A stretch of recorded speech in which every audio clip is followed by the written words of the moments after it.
This is part 4, the last part of the episode on how to write a good NFT smart contract. It's about admin features, tasks to do after the project launch, and the whole section about helpful resources from good smart contract examples to a learning roadmap if you're just starting out. Let's go. NFT users and buyers are not the only ones that need to interact with the smart contract. You also need to be able to perform admin actions on it, and that's the next category. First, configure on-chain royalties.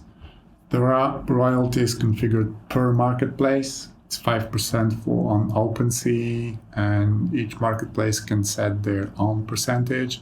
But there is also an EIP 2981, which is at the moment the best that the industry has to offer. But there are a couple issues. First, it's not super widely supported. Second, it's not so easy to enforce.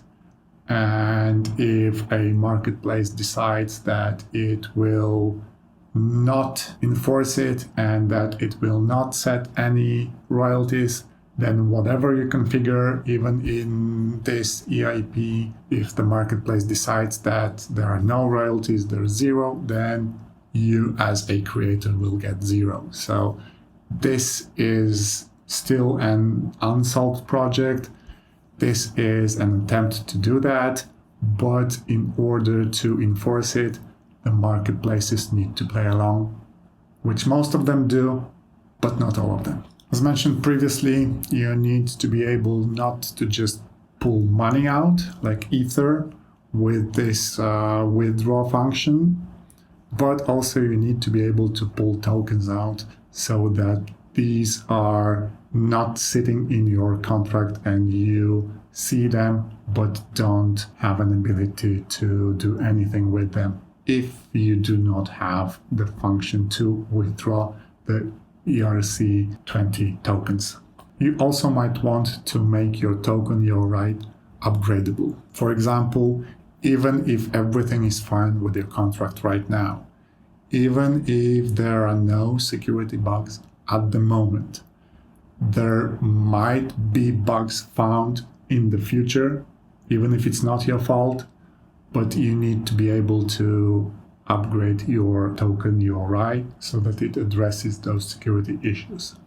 Another reason why you might want to upgrade token URI is when you want to upgrade how your NFT looks, or maybe where you store your NFT art. For example, you can switch from storing off-chain to on-chain, but without being able to update your token URI, you cannot do that. This is an example of a code implementing the upgradable token URI, and these are the projects that have this enabled. So for example, if you want to check the contract and how it handles the upgrading of the token URI, you can have a look at one of these projects. You might also have a need to reduce supply. So if you start out with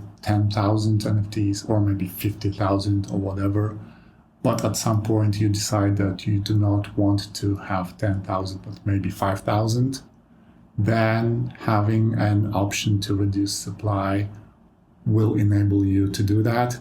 If you don't have that option, then once that smart contract is live, you're stuck with that number. Efficient pause implementation, you might want to have a way to pause your contract, your minting, and unpause it when needed. Emit events when important things change.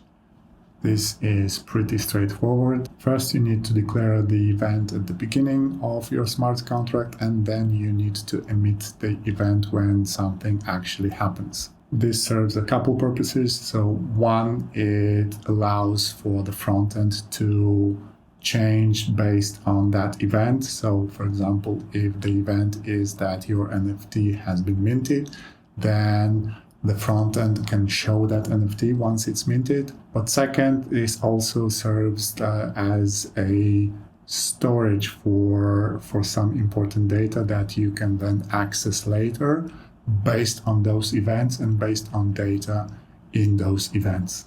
So this concludes the minting. So your project is live, your project has minted out, your project is working, your smart contract has done its purpose.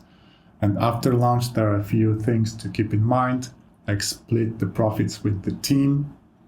So if you have done this in the preparation stage, you might have already set up a Gnosis Safe wallet, like a multi-sig wallet where there are multiple people with the signatures being able to access that wallet, and there is a minimum number of signatures needed for that wallet to perform any transaction. And this might be also a part of making the long-term ownership plan that can be done before or after launching the project.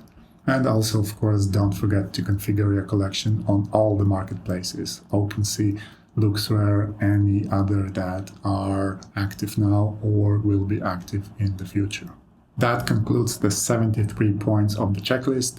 And now a few helpful resources to make your contract reading easier, to show you the good smart contract examples so that you can learn from, or even when you are starting out, all the best resources to learn from.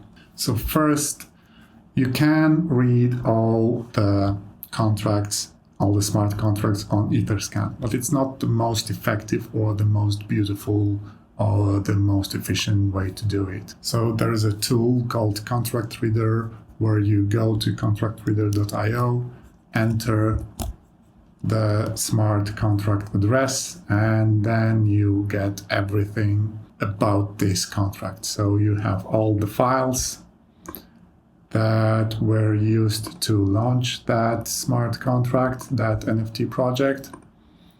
You see the ETH balance of the contract, you see the compiler version, you see how many compiler runs were used during the deployment process, and in this case this is 1000, which is not the default 200.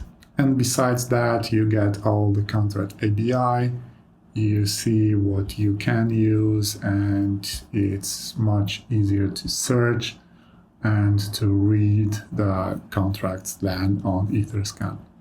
So it's not a must-have, but a very useful tool when analyzing smart contracts or learning from them. It's good to learn from theory, but it's better to learn from practice or from live projects.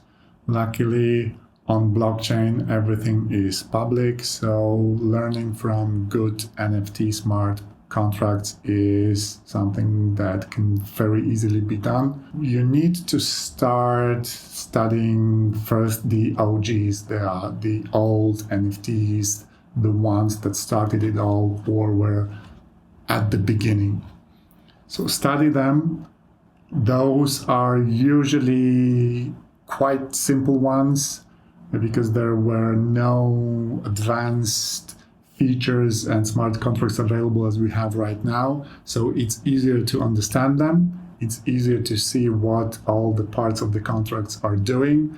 And it's also then easier to understand the more complex ones that came after.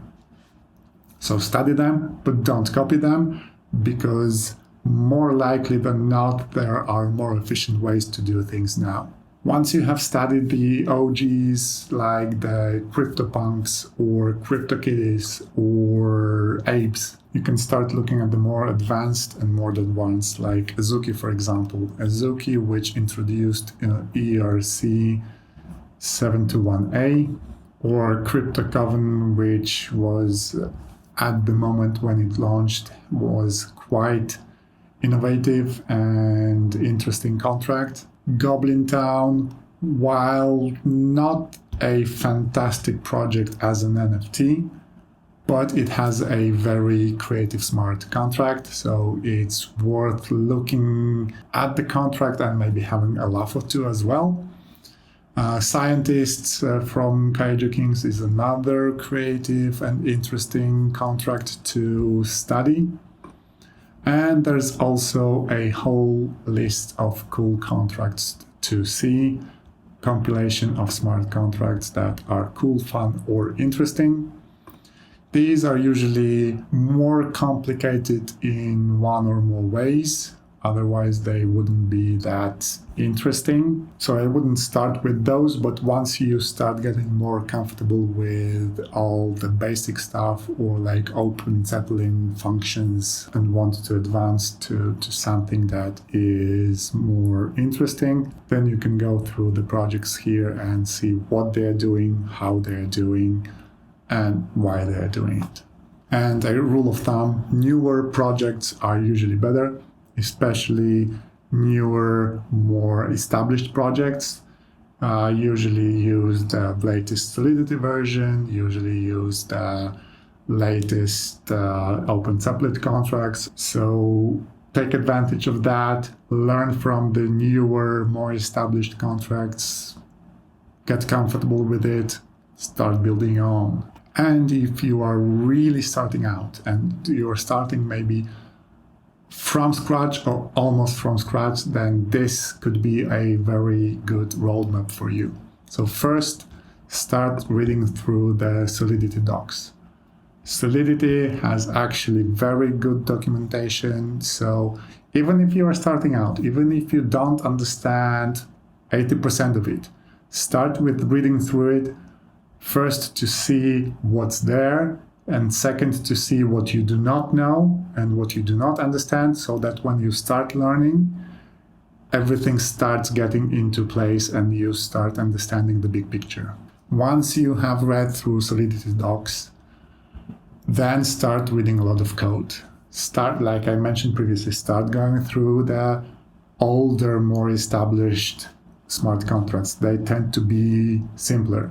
Then start advancing to the more modern ones, see what they're doing, see the differences, why they're doing it a different way, why they're not doing it like it was done previously. Was it a new Solidity version? Was it a new development in smart contracts that wasn't available previously? Was it something else?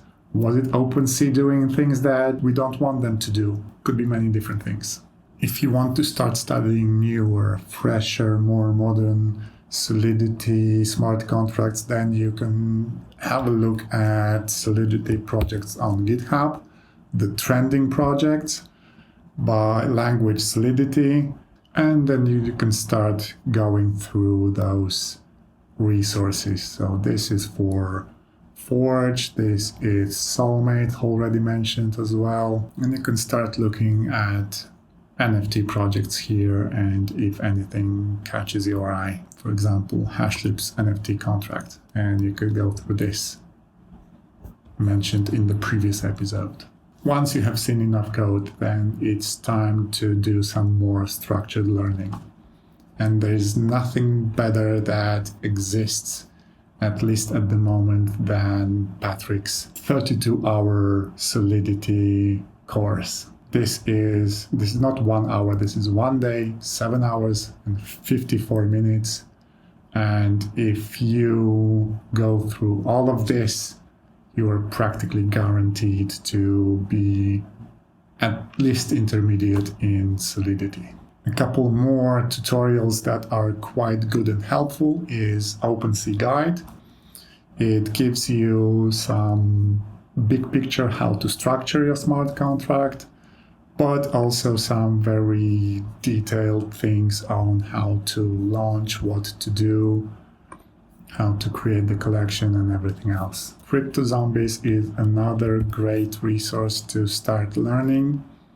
You start with practically zero knowledge and you go through more and more advanced topics, while at the same time building a game with zombies. You might also want to check out Solidity Patterns. This is a compilation of patterns and best practices for Solidity. It is a little bit dated, and the version of Solidity that it is for is 0.420, but the goal here is to show the patterns, not the specific code. So the behavior patterns, the security patterns, the upgradability. So what is possible, how to structure, what to do, what not to do. So it's more a bigger picture. With all that said, there's nothing more important and nothing will make your progress faster than starting your own projects. It doesn't even have to be mainnet. You can start something on testnet, or you can start something on other EVM blockchains that are cheap to deploy to. Start your own project, build it with an artist, or draw yourself, do anything just to learn. Put something on a net, be it testnet, be it mainnet, be it anything else other than just your local computer. Put something into production. While you will feel very overwhelmed practically from the very beginning, but at every step of the process you will learn how to create a new project, how to write specific functions, how to deploy a simple project, how to deploy a more complicated project, how to start dividing your contract into multiple contracts, if that makes sense, how to think about security, how to think about gas costs, because it suddenly starts to matter because it's not on your local computer anymore. And all those things you will learn much faster because you will Google for it, you will check all the tutorials for that specific thing, you will immediately put it into practice, you will see how that works or doesn't work when putting into production. And even if that project doesn't go anywhere, probably it will not, because it will not be for sale, it will be for learning, but put something into production, put something on testnet, put something on mainnet, you will learn 10 times faster than even the best tutorials. Guaranteed, verified, battle tested. This is the best strategy. And once you have something already on testnet, once you are comfortable with Solidity Patterns, next thing is to focus on security. There's a lot to learn there, and there are very helpful resources for you to learn that. The first one, and this is a must play, Ethernote by OpenZeppelin again. You have a set of increasingly more difficult tasks and games focusing on security, things that you need to do to perform, to find some errors, to deploy some contracts that will exploit other contracts, more and more complex tasks and advanced Solidity code for you to learn from, while also having fun and playing a game. Another useful resource is Damn Vulnerable DeFi. This is more focusing on DeFi rather than NFT projects, but Solidity is Solidity, security is security. The concepts are more or less the same, so what you will learn, you will be able to use in your NFT project. And important, do not forget to first have fun, do not forget that you can do it, and do not forget that you are awesome. So, to sum everything up, how to write a good NFT smart contract. So start with preparation stage so that you can avoid mistakes later. Focus on security every step of the way, as step 1, as step 2, as step last. Whatever you do, test everything, aim for 100% test coverage, and even though it's annoying, just do it. It's a small price to pay for peace of mind. On blockchain, everything costs money, so remember to save gas. For yourself, for everyone buying, for everyone trading, every step of the way of the project life, you have to pay for gas, so saving gas will pay off. Don't burn yourself at deployment stage. Make it securely and make it so that you don't leak anything. You don't leak metadata, you don't leak your private keys. Do it safely. Most important stage for users and also most vulnerable stage of the NFT project is minting. So don't disappoint the users by mistakes in your smart contract, and also don't disappoint yourself if those mistakes will result in you losing your smart contract or losing part of the minting proceeds. When building a smart contract, think about the future with change-conscious admin features, so anticipate what might happen and have some functions that will be ready when you need them. And think in advance what will happen after launch and how to prepare your smart contract for that, because once it's live, and that's it. That will have to do, and that will need to handle those after launch activities. And again, don't forget to have fun, and that's how you write a good NFT smart contract. See you soon.